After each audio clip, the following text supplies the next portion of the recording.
ये कहानी है डॉक्टर मार्टिन की, जो 4 दिन के लिए कोमा में चले जाते हैं और जब वो होश में आते हैं तो ना सिर्फ उनकी दुनिया बदल जाती है, बल्कि उनकी पहचान भी इस दुनिया से ख़त्म हो जाती है।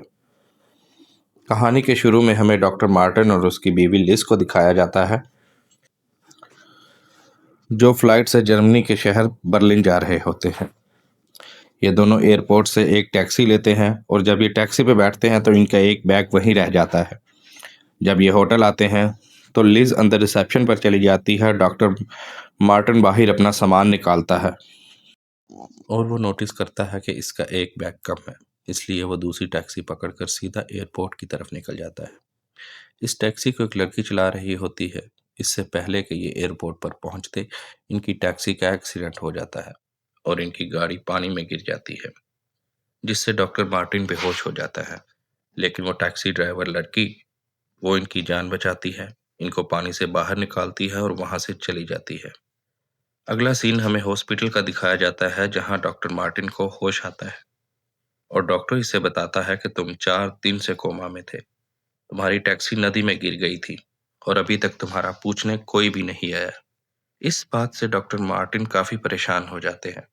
वो कहते हैं कि मेरी बीवी यहाँ बर्लिन में अकेली है, वो परेशान हो रही होगी, इसलिए वो उसी हालत में हॉस्पिटल से निकल जाते हैं।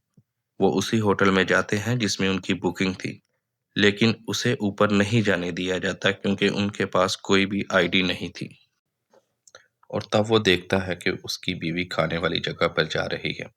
जब वो उसकी तरफ जाने लगता है तो उसको रोका जाता है। हेड ऑफ सिक्योरिटी उससे पूछता है कि क्या आपकी यहाँ पर बुकिंग है? तो वो कहता है जी, मेरा नाम डॉक्टर मार्टिन है। जब इसका नाम चेक किया जाता है तो वहां पर डॉक्टर का नाम तो होता है, लेकिन डॉक्टर मार्टिन के पास इस बात का कोई सबूत या आईडी नहीं होती कि वो ही डॉक्टर मार्टिन है। इसीलिए हेड ऑफ सिक्योरिटी उनके साथ जाते हैं। जब वो अपनी बीवी लिज के पास पहुंचते हैं तो लिज उन्हें पहचानने से साफ इनकार कर देती है। वो कहती है कि शायद आपको कोई गलतफहमी हुई है। और तभी वहां पर एक आदमी आ जाता है। वो कहता है कि मेरा नाम डॉक्टर मार्टिन है। ये सुनने के बाद डॉक्टर मार्टिन, जो कि असली डॉक्टर मार्टिन है, वो हैरान और परेशान हो जाते हैं। उनकी बीवी उनको नहीं पहचानती और उनके सामने एक आदमी है जिसके पास उनकी आइडेंटिटी है और वो खुद को डॉक्टर मार्टिन बता रहा है। और जो खुद डॉक्टर मार्टिन है, उनके पास खुद को साबित करने के लिए एक भी प्रूफ नहीं है। इसीलिए हेड ऑफ सिक्योरिटी के साथ उनको वापस जाना पड़ता है। इसके बाद हेड ऑफ सिक्योरिटी उनकी वेबसाइट पर देखते हैं, जिसमें उनकी तस्वीर नहीं होती, बल्कि उसी मार्टिन की तस्वीर होती है जो उनकी बीवी के पास होता है। इससे सबको यकीन हो जाता है कि ये आदमी खुद को डॉक्टर मार्टिन बता रहा है, ये झूठ बोल रहा है। इसके बाद वो एक आदमी को कॉल करने के लिए कहता है कि जिसका नाम रोनी होता है, पर वो फोन अटेंड नहीं करता। उसके बाद डॉक्टर मार्टिन कहते हैं कि मैं अपनी एम्बेसी में बात करना चाहता हूँ। तब हेड ऑफ सिक्योरिटी उनको बताते हैं कि मंडे तक एम्बेसी बंद है और अब ये डॉक्टर मार्टिन को अरेस्ट करने वाले होते हैं, क्योंकि उनकी नज़र में ये डॉक्टर मार्टिन झूठ बोल रहे हैं। इससे पहले कि वो उनको अरेस्ट करते, डॉक्टर मार्टिन कहते हैं कि मेरा एक्सीडेंट हुआ था और वो उनको डॉक्टर का कार्ड भी दिखाते हैं। वो कहते हैं कि मैं 4 दिनों के लिए कोमा में चला गया था, शायद ये इसी का असर है। इसके बाद उनको टैक्सी में बिठाकर हॉस्पिटल भेज दिया जाता है, मगर वो रास्ते में ही उतर जाते हैं और एक बार फिर से होटल जाना चाहते हैं, क्योंकि वो अपनी बीवी लिज से मिलना चाहते हैं। मगर वहां पहुंचकर वो देखते हैं कि उनकी बीवी उस आदमी के साथ बहुत खुश है। ये देखने के बाद वहां से डिसअपॉइंट होकर चले जाते हैं। वो एक टेलीफोन बूथ से अपने कुलीग प्रोफेसर रोनी को फ़ोन करते हैं। वो इनका फ़ोन रिसीव नहीं करता और इन्हें अपना मैसेज रिकॉर्ड करना पड़ता है। वो रोनी को बर्लिन में हुआ सब कुछ बताते हैं और कहते हैं कि मुझे तुम्हारी मदद की ज़रूरत है। तभी वो देखते हैं कि सामने एक गाड़ी है। इन्हें शक होता है कि कोई उन पर नज़र रख रहा है, इसीलिए वो वहाँ से चले जाते हैं। जब वो सबवे में होते हैं तो उनको एहसास होता है कि कोई उनका पीछा कर रहा है। वो भागते हुए मेट्रो के अंदर चले जाते हैं। इससे पहले कि वो आदमी उन तक पहुंचता, मेट्रो का दरवाज़ा बंद हो जाता है। मेट्रो के अंदर डॉक्टर मार्टिन को याद आता है कि कल 12:30 बजे उनकी मीटिंग प्रोफेसर ब्रेसलर से है। वो इसे नोट कर लेते हैं। जब वो मेट्रो से बाहर निकलते हैं, तभी उनकी नज़र एक टैक्सी पर पड़ती है और ये वही टैक्सी थी जिनसे उनका एक्सीडेंट हुआ था। और इस टैक्सी के सहारे वो उस लड़की तक पहुंच जाते हैं जो उस दिन टैक्सी चला रही थी। अब वो एक रेस्टोरेंट में काम कर रही थी। वो इसकी जान बचाने के लिए उसका शुक्रिया अदा करते हैं और इससे पूछते हैं कि उस दिन तुमने मुझे कहाँ से पिक किया था और मैं कहाँ जा रहा था। लेकिन वो लड़की उनको कुछ भी नहीं बताती। वो कहती है कि मैं इस बारे में कोई बात नहीं करना चाहती। डॉक्टर मार्टिन 4 दिनों तक कोमा में थे, इसलिए उनको काफ़ी चीज़ें याद नहीं होती। अब वो उस जगह पर जाते हैं जहाँ पर उनकी मीटिंग प्रोफेसर ब्लेसलर के साथ थी। जब वो लैब के अंदर जाते हैं तो वो देखते हैं कि वहाँ पर वो शख्स पहले से मौजूद होता है जो डॉक्टर मार्टिन होने का दावा करता है। डॉक्टर मार्टिन प्रोफेसर को यकीन दिलाने की कोशिश करते हैं कि वो ही असली डॉक्टर मार्टिन है। जो पहले से यहाँ पर मौजूद है वो एक बहरूपिया है। अब जो प्रोफेसर होते हैं वो पहले कभी भी डॉक्टर मार्टिन से नहीं मिले होते। सिर्फ फ़ोन पर उनसे बात हुई थी। इसलिए वो कंफ्यूज हो जाते हैं कि इन दोनों में से असली कौन है। और सबसे बड़ी प्रॉब्लम ये होती है कि प्रोफेसर ने डॉक्टर मार्टिन से जो भी बातें की होती हैं वो दोनों को डिटेल के साथ पता होती हैं।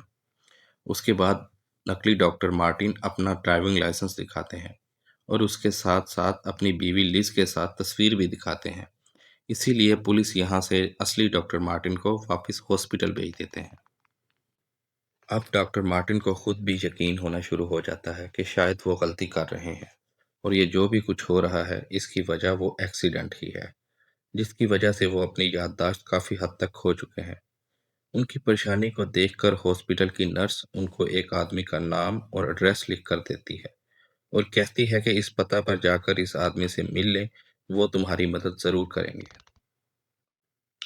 यहाँ डॉक्टर मार्टिन को इंजेक्शन लगाया जाता है जिससे वो नींद बेहोशी की हालत में चले जाते हैं। तभी वहाँ पर एक डॉक्टर आता है, लेकिन ये डॉक्टर नहीं होता। ये वही आदमी होता है जो मेट्रो के सबवे पर इनका पीछा कर रहा था। वो डॉक्टर मार्टिन की ग्लूकोज की बोतल में इंजेक्शन से जहर डाल देता है, लेकिन इससे पहले कि उनकी जान जाती, वहाँ पर नर्स आ जाती है। वो आदमी नर्स को मार देता है और जब वो आदमी नर्स की डेड बॉडी को अंदर छुपाने के लिए जाता है तो डॉक्टर मार्टिन को वहाँ से भागने का मौका मिल जाता है और वो वहाँ से भाग जाते हैं। लेकिन इनको कुछ भी समझ नहीं आता कि वो कहाँ जाएं। तभी उन्हें याद आता है कि उन्हें नर्स ने एक एड्रेस दिया था। वो उस एड्रेस पर पहुंच जाते हैं, जहां पर इन्हें युआन नामी एक आदमी मिलता है, जो आर्मी के लिए काम किया करता था। वो डॉक्टर मार्टिन की मदद के लिए तैयार हो जाता है। वो कहते हैं कि मुझे तुम्हारी बातों पर यकीन है और अब हमें ये जानने की ज़रूरत है कि अगर कोई तुम्हारी जगह लेना चाहता है, तो इसके पीछे वजह क्या है? वो ऐसा क्यों कर रहे हैं? डॉक्टर मार्टिन कहते हैं कि इसकी तैयारी सालों से चल रही है। इसीलिए उनके पास मेरी हर एक डिटेल है। के पास मेरा पासपोर्ट है और यहाँ तक कि उनको ये भी पता है कि मैंने किससे क्या-क्या बातें की हैं। और वो युवान को अपनी किताब भी दिखाते हैं जिसके पीछे उन्होंने सब कुछ लिखा होता है जो-जो उन्हें याद होता है। युवान देखते हैं कि वहाँ पर कुछ नंबर्स भी लिखे हुए हैं। वो इस बारे में पूछते हैं। तो डॉक्टर मार्टिन कहते हैं कि मुझे नहीं पता, ये मेरी बीवी की हैंडराइटिंग है। वो कहते हैं कि इन नंबर्स का कुछ मतलब हो सकता है। डॉक्टर मार्टिन कहते हैं कि मुझे इस बारे में कुछ नहीं पता। योहान इन्हें कहता है कि जिस कुलीग को तुम कॉल करने की कोशिश कर रहे हो, मैं उससे राब्ता करने की कोशिश करूंगा। और इसके बाद वो यहाँ से निकल जाते हैं। अब वो दोबारा उसी लड़की के पास जाते हैं जिसने उनकी जान बचाई थी। इस लड़की का नाम जीना होता है। डॉक्टर मार्टिन उसको कहते हैं कि मुझे तुम्हारी मदद की ज़रूरत है, लेकिन वो इनकी मदद नहीं करना चाहती। डॉक्टर मार्टिन उसको अपनी घड़ी देते हैं, जो कि काफ़ी कीमती होती है। जीना इस घड़ी को ले लेती है और वो कहती है कि मैं तुम्हारे लिए क्या कर सकती हूँ। डॉक्टर मार्टिन उससे पूछते हैं कि उस दिन तुमने मुझे कहाँ से पिक किया था और मैं कहाँ जा रहा था। जीना इन्हें बताती है कि मैंने तुम्हें होटल से पिक किया था और तुम बहुत जल्दी में थे। तुम एयरपोर्ट की तरफ जा रहे थे, लेकिन उन्हें याद नहीं था कि वे एयरपोर्ट क्यों जा रहे हैं। डॉक्टर मार्टिन कहते हैं कि मुझे रात को रहने के लिए जगह चाहिए, तो जीना उनको अपने घर ले जाती है।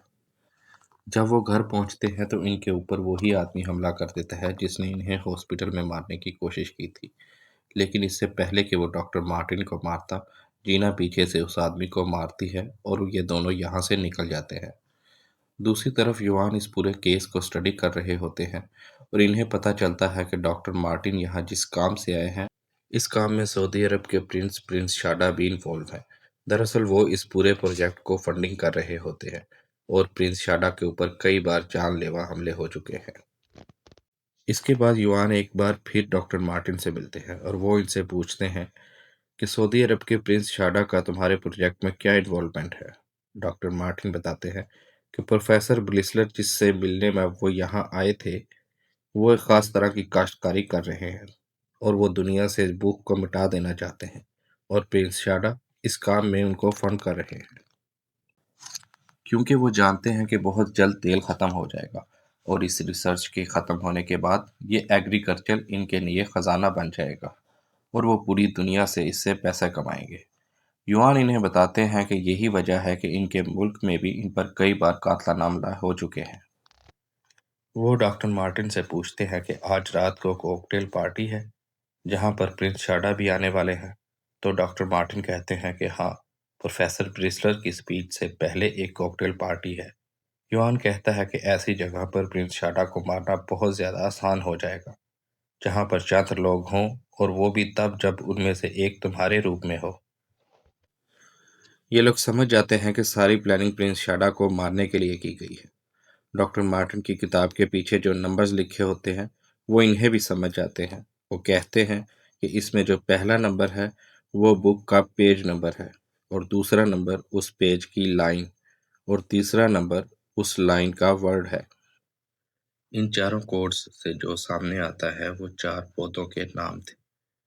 इसके बाद डॉक्टर मार्टिन और जिना उस जगह पर आ जाते हैं जहां आज डॉक्टर मार्टिन की बीवी लिज ने आना था। ये एक एग्जीबिशन होती है और वहाँ पर वो अपनी बीवी से पूछते हैं कि ये सब क्या हो रहा है, तुम्हें मेरे साथ चलना होगा। लिज कहती है कि मैं तुम्हारे साथ नहीं जा सकती, वो हमें मार देंगे। वो कहती है कि तुम एयरपोर्ट पर अपना ब्रीफ केस भूल गए थे और तुम उसी को लेने गए थे। जाओ और उसे ढूंढो, मैं तुम्हें वहीं पर मिलूंगी, तुम मेरा इंतज़ार करना। डॉक्टर मार्टिन एयरपोर्ट जाते हैं और वहाँ पर उनका बैग उनको मिल जाता है, जो कि सिक्योरिटी ने अपने पास रखा होता है और उसके अंदर उनका पासपोर्ट होता है, जिस पर उनका नाम डॉक्टर मार्टिन हारिस लिखा होता है। अपना बैग, अपनी आइडेंटिटी पाकर वो बहुत ज़्यादा खुश होते हैं। जीना उसे कहती है कि जो तुम्हें चाहिए था वो तुम्हें मिल चुका है और वो वहाँ से जाने लगती है। इस पर डॉक्टर मार्टिन उसको बहुत सारे पैसे देते हैं और कहते हैं कि तुम इसकी हकदार हो, क्योंकि जीना यहाँ इल्लीगल तरीके से रह रही होती है और वो इस मुल्क से निकलना चाहती है। जीना पैसे तो ले लेती है लेकिन उसकी घड़ी उसे वापस कर देती है, क्योंकि ये घड़ी उसको उसकी बीवी ने गिफ्ट की हुई होती है। दूसरी तरफ प्रोफेसर रोनी, जिन्हें डॉक्टर मार्टिन ने 2 बार कॉल किया था और उन्होंने कॉल रिसीव नहीं की थी, वो भी बर्लिन आ चुके थे और बर्लिन आने के बाद वो सबसे पहले युआन को कॉल करते हैं। ये दोनों एक दूसरे को तब से जानते हैं जब युआन जासूस हुआ करता था। वो युआन के घर जाते हैं और युआन से डॉक्टर मार्टिन के बारे में पूछते हैं। युआन उन्हें कहते हैं कि जब मैं ड्यूटी पर था आज से कई साल पहले, तब एक ग्रुप के बारे में अफवाह थी जिसका नाम सेक्शन 15 था और इस ग्रुप के लोग अपने काम में बहुत माहिर थे, जो पैसे के लिए लोगों को मारा करते थे। हालांकि कभी इस ग्रुप के बारे में किसी को कुछ पता नहीं चला। कुछ लोगों का मानना है कि सेक्शन 15 आज भी एग्जिस्ट करता है। युआन को पता चल गया होता है कि प्रोफेसर रोनी उसी ग्रुप के एक मेंबर हैं। प्रोफेसर रोनी पूछते हैं कि जब तुम्हें सब कुछ पता चल चुका था तो तुम भागे क्यों नहीं। युआन कहता है कि मैं तुमसे कहाँ भागता, वैसे भी मैं बीमार हो चुका हूँ। और इसके बाद वो उसके सामने चाय पीते हैं और उस चाय में उन्होंने खुद ही जहर डाल दिया था ताकि वो इनसे कोई भी इंफॉर्मेशन ना निकलवा पाए। युआन की उधर ही मौत हो जाती है। इसके बाद प्रोफेसर रोनी एयरपोर्ट चले जाते हैं जहाँ पर डॉक्टर मार्टिन बैठे हुए होते हैं और वो कहते हैं कि तुमने अपना क्या हाल बना रखा है, मेरे साथ चलो। और वो अपने साथ उनको गाड़ी तक लेकर जाते हैं और तभी पीछे से एक आदमी उनकी गर्दन पर इलेक्ट्रिक शॉक लगा देता है, जिससे डॉक्टर मार्टिन बेहोश हो जाते हैं। जीना दूर से ये सब कुछ देख लेती है और वो भी गाड़ी से इनका पीछा शुरू कर देती है। प्रोफेसर रोनी डॉक्टर मार्टिन को एक जगह पर ले जाते हैं और वो कहते हैं कि ये सब क्या हो रहा है। डॉक्टर मार्टिन कहते हैं कि तुम जानते हो कि मैं कौन हूँ। रोनी उससे पूछते हैं कि तुम्हें सच में लगता है कि तुम असली डॉक्टर मार्टिन हो। वो कहते हैं कि हाँ, मैं ही असली हूँ और नकली वाला मेरी बीवी के साथ है। रोनी कहता है, लिज ना तो तुम्हारी बीवी है और ना ही तुम डॉक्टर मार्टिन हारिस हो। दरअसल इस नाम का कोई इंसान है ही नहीं। तुमने इसको वजूद दिया था ताकि तुम इस मीटिंग का हिस्सा बन सको जहां प्रिंस शाडा आ रहे हैं। और जो तुम्हें लगता है कि नकली डॉक्टर मार्टिन है, ये भी तुम्हारा ही प्लान था, ताकि अगर तुम इस प्लान में काम ना कर सको या तुम्हें कुछ हो जाए तो वो इस प्लान को पूरा कर सके। इसका मतलब ये होता है कि डॉक्टर मार्टिन भी सेक्शन 15 का मेंबर है और इसी ने सारा प्लान प्रिंस शाडा को मारने के लिए बनाया था। और 4 दिन तक कोमा में रहने के बाद वो सब कुछ भूल चुका था। इसके पास जो हल्की-फुल्की यादें थी, उन्हीं यादों से वो खुद को डॉक्टर मार्टिन हारिस समझता था। रोनी उसे बताते हैं कि युआन को सब पता चल चुका था, लेकिन अब वो मर चुका है। उसे एक अच्छी मौत मिली है। तुम्हारे साथ ऐसा नहीं होगा। डॉक्टर मार्टिन पूछते हैं कि अगर मैं डॉक्टर मार्टिन नहीं हूँ तो कौन हूँ? रोनी इसको कहते हैं कि तुम मेरे सबसे काबिल कातिल थे, लेकिन अब तुम हमारे काम को खराब कर रहे हो। इससे पहले कि वो उसको मारते, वहां पर जीना गाड़ी लेकर आ जाती है और रोनी के साथ जो आदमी होता है वो उसे कुचल देती है। रोनी गाड़ी में चला जाता है, लेकिन जीना उस गाड़ी को भी बिल्डिंग से नीचे धकेल देती है, जिससे उस गाड़ी में ब्लास्ट हो जाता है। इसके बाद खुद को डॉक्टर मार्टिन समझने वाला इंसान, जिसे अपना नाम भी याद नहीं, वो अपने उस ब्रीफकेस को खोलता है और वो ये देखता है कि उसके अंदर इसके कई अलग-अलग नाम से पासपोर्ट थे। और ये देखने के बाद वो पूरी तरह हैरान और परेशान हो जाता है और समझ जाता है कि रोनी जो कुछ भी कह रहा था सच कह रहा था। वो डॉक्टर मार्टिन नहीं बल्कि एक कातिल है। अपने इन्हीं डॉक्यूमेंट से उसको पता चलता है कि वो 3 महीने पहले भी बर्लिन आया था। इसे कुछ कुछ याद आना शुरू हो जाता है और वो याद करता है कि 3 महीने पहले वो बर्लिन के इसी होटल में रुका हुआ था जहां पर आज कॉकटेल पार्टी है। वहां पर प्रिंस शाडा, प्रोफेसर ब्रिस्लर और दुनिया के बड़े बड़े रिसर्चर आने वाले हैं। और इसी होटल में उसने एक बॉम्ब प्लांट किया हुआ है ताकि आज पार्टी के दौरान बॉम्ब ब्लास्ट करके प्रिंस शाडा को मारा जा सके। अब वो जिना के साथ उसी होटल में घुस जाते हैं, लेकिन वहां पर मौजूद सिक्योरिटी उनको पकड़ लेती है। वो यहाँ की सिक्योरिटी को बताते हैं कि यहाँ पर मैंने 3 माह पहले बॉम्ब प्लांट किया था और वो आज ब्लास्ट होने वाला है, लेकिन उसकी बात पर कोई भी यकीन नहीं करता। तब वो सिक्योरिटी वालों से कहता है कि आज से 3 माह पहले की फुटेज निकालो। और जब वो फुटेज निकालते हैं तो उसमें देखते हैं कि आज से 3 माह पहले वो खुद और उसकी बीवी लिज, जिसने उसको पहचानने से इनकार कर दिया था, वो दोनों आए थे। दूसरी तरफ लिज को दिखाया जाता है जो प्रोफेसर ब्रसलर के लैपटॉप से उनका सारा डाटा, सारा रिसर्च कॉपी कर लेती है। दरअसल उन्होंने अपनी रिसर्च में एक ऐसी फसल की इन्वेंशन की होती है जो किसी भी मौसम, किसी भी मुल्क में उगाई जा सकती है। सारा डाटा कॉपी करने के बाद लिज वहां लगे पंप को भी एक्टिव कर देती है। डॉक्टर मार्टिन की किताब के पीछे जो कोड्स होते हैं, वो फलों के नाम होते हैं। वो इस बम को एक्टिव करने के पासवर्ड्स होते हैं। यहाँ पर डॉक्टर मार्टिन को याद आता है कि ये सारा प्लान प्रिंस शाडा को मारने के लिए नहीं बल्कि ब्लिस्टर को मारने के लिए बनाया गया है, ताकि उनकी रिसर्च को चोरी कर कर दुनिया में फरोख्त किया जाए और अरबों रुपए कमाए जा सके। सिक्योरिटी को डॉक्टर मार्टिन की बात पर यकीन आ जाता है। वो अनाउंसमेंट करती है कि जहाँ पर पार्टी चल रही है वहाँ से सब लोग बाहर आ जाएं। और लिज समझ जाती है कि इनका प्लान खराब हो गया है। इसीलिए वो पंप को डीएक्टिवेट करने जाती है, क्योंकि वो जानती है कि अगर बम ब्लास्ट हुआ तो इसका भी नाम सामने आएगा। दूसरी तरफ नकली डॉक्टर मार्टिन प्रोफेसर बिस्लर को मारने के लिए पहुंच जाता है, लेकिन इससे पहले कि वो उसको मार पाता, वहां पर असली डॉक्टर मार्टिन आ जाता है और इन दोनों के दरमियान लड़ाई शुरू हो जाती है। लिज जब बम डिफ्यूज करने की कोशिश कर रही होती है तो इसी दौरान बम ब्लास्ट हो जाता है, जिसमें वो भी मारी जाती है। और दूसरी तरफ असली डॉक्टर मार्टिन नकली मार्टिन को मार देते हैं। और आखिर में दिखाया जाता है कि डॉक्टर मार्टिन, जिन्हें अभी भी अपना असली नाम नहीं पता, जिन्होंने अपने ही प्लान को बुरी तरह फेल कर दिया, वो जीना को एक नया पासपोर्ट देते हैं जिसमें उसका नाम अलग होता है। अब वो कहीं भी जाने के लिए आज़ाद है। डॉक्टर मार्टिन के पास भी खुद की एक नए नाम की आईडी होती है और ये दोनों एक साथ ट्रेन में बैठकर एक नए सफर के लिए निकल जाते हैं।